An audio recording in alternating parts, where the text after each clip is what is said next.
চিন্তক ফরহাদ মোজহার আজ লিখেছেন, আফসোস রাজনৈতিক জনগোষ্ঠী হিসেবে দূরদর্শী চিন্তা ও কার্যকর কৌশল নির্ণয়ের ক্ষেত্রে মারাত্মক অভাব রয়েছে, তেমনি রয়েছে বাস্তব পরিস্থিতির মধ্যে সমাধান নির্ণয়ের চেষ্টার অভাব। ফলে আমরা দ্রুত চরম রাজনৈতিক বিপর্যয়ের দিকে ধেয়ে চলেছি।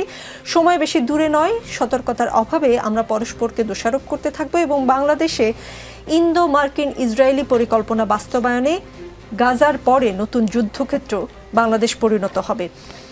তার এই আশঙ্কার পেছনে আপনি কি কি যুক্তি খুঁজে পান বা আদৌ কোনো যুক্তি খুঁজে পান কিনা? ধন্যবাদ নিকুলাপা, আপনার মাধ্যমে স্মরণ করছি আজকে জুলাই বিপ্লবের সকল শহীদদেরকে।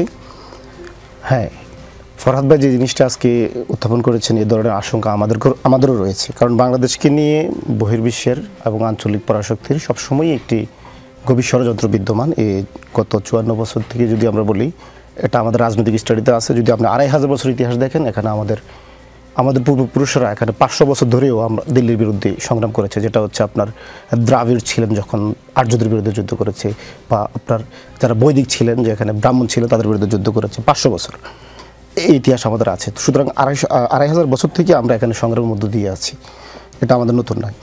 আর যে জিনিসটি ফরহাদ ভাই এখানে উল্লেখ করেছেন, আমাদের গাজার পরে বাংলাদেশ, হ্যাঁ এখানে আশঙ্কায় আছে। আমি বিশেষ করি যে তুলসী কাপড়ের যে কথা, এটা তো ভারতের সাংবাদিকেরা একদম এজেন্ডা সেট করে তার মুখ থেকে টেনে বের করেছে।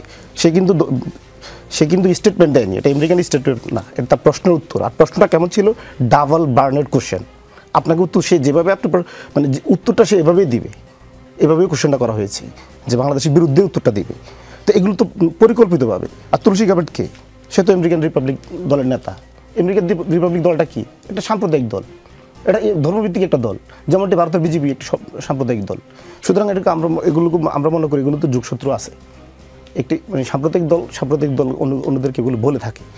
আর বাংলাদেশ বিষয়ে ফরহাদ ভাই যেগুলো আরও দূর বলছে, এগুলো আশঙ্কা আমাদেরও আসলে। দেখেন যে রবীন্দ্রনাথ বলছে এই সরকারকে জনতুষ্টিবাদী সরকার বলা হয়। আমি তো মনে করি এই সরকার জনতুষ্টিবাদী, এই সরকার হচ্ছে বিএনপি তুষ্টিবাদী সরকার। দেখেন, বিএনপি এখানে যা বলে এই সরকার তাই সরে। দেশের মানুষের যে চাওয়া প্রত্যাশা সেগুলো মূল্যায়ন করা হয় নাই। বিএনপি চাইছে এই সরকার আওয়ামী লীগ নিষিদ্ধ করে নাই, দেশের জনগণ চায় আওয়ামী লীগ নিষিদ্ধ হোক। বিএনপি চাইছে রাষ্ট্রপতিকে অপসারণ করানো হয় নাই, বিএনপি চাইছে জুলাই প্রক্লেমেশন হয় নাই, বিএনপি চাইছে সেকেন্ড রিপাবলিক হয় নাই, বিএনপি চাইছে এখন গণপরিষদ নির্বাচন দেওয়া হচ্ছে না। তাহলে ডক্টর মোহাম্মদ ইউনূস এখানে কি আসলে জনগণের সরকার নাকি বিএনপি তুষ্টিবাদী সরকার? এই যে মৌলিক আওয়ামী লীগ নিষিদ্ধ করার থেকে বড় সংস্কার কি আছে বাংলাদেশে এখন এই মুহূর্তে? সবচেয়ে বড় সংস্কার তো আওয়ামী লীগ নিষিদ্ধ করা।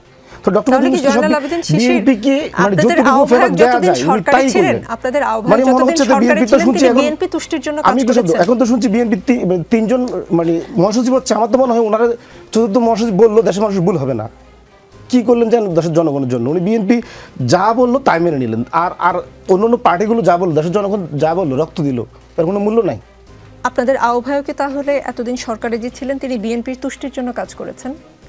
আমরা নিঃসন্দেহে বলবো, যারা এই সরকার আমাদের এই দাবিগুলো যারা করবে না, যারা এই দাবিগুলো পূরণ করবে না, তারা জনগণের সাথে কোনো না কোনোভাবে তারা প্রতারণা করেছেন। সে যেই হোক, ডক্টর মোহাম্মদ ইউনূস হলেও সেই প্রতারণা করেছেন।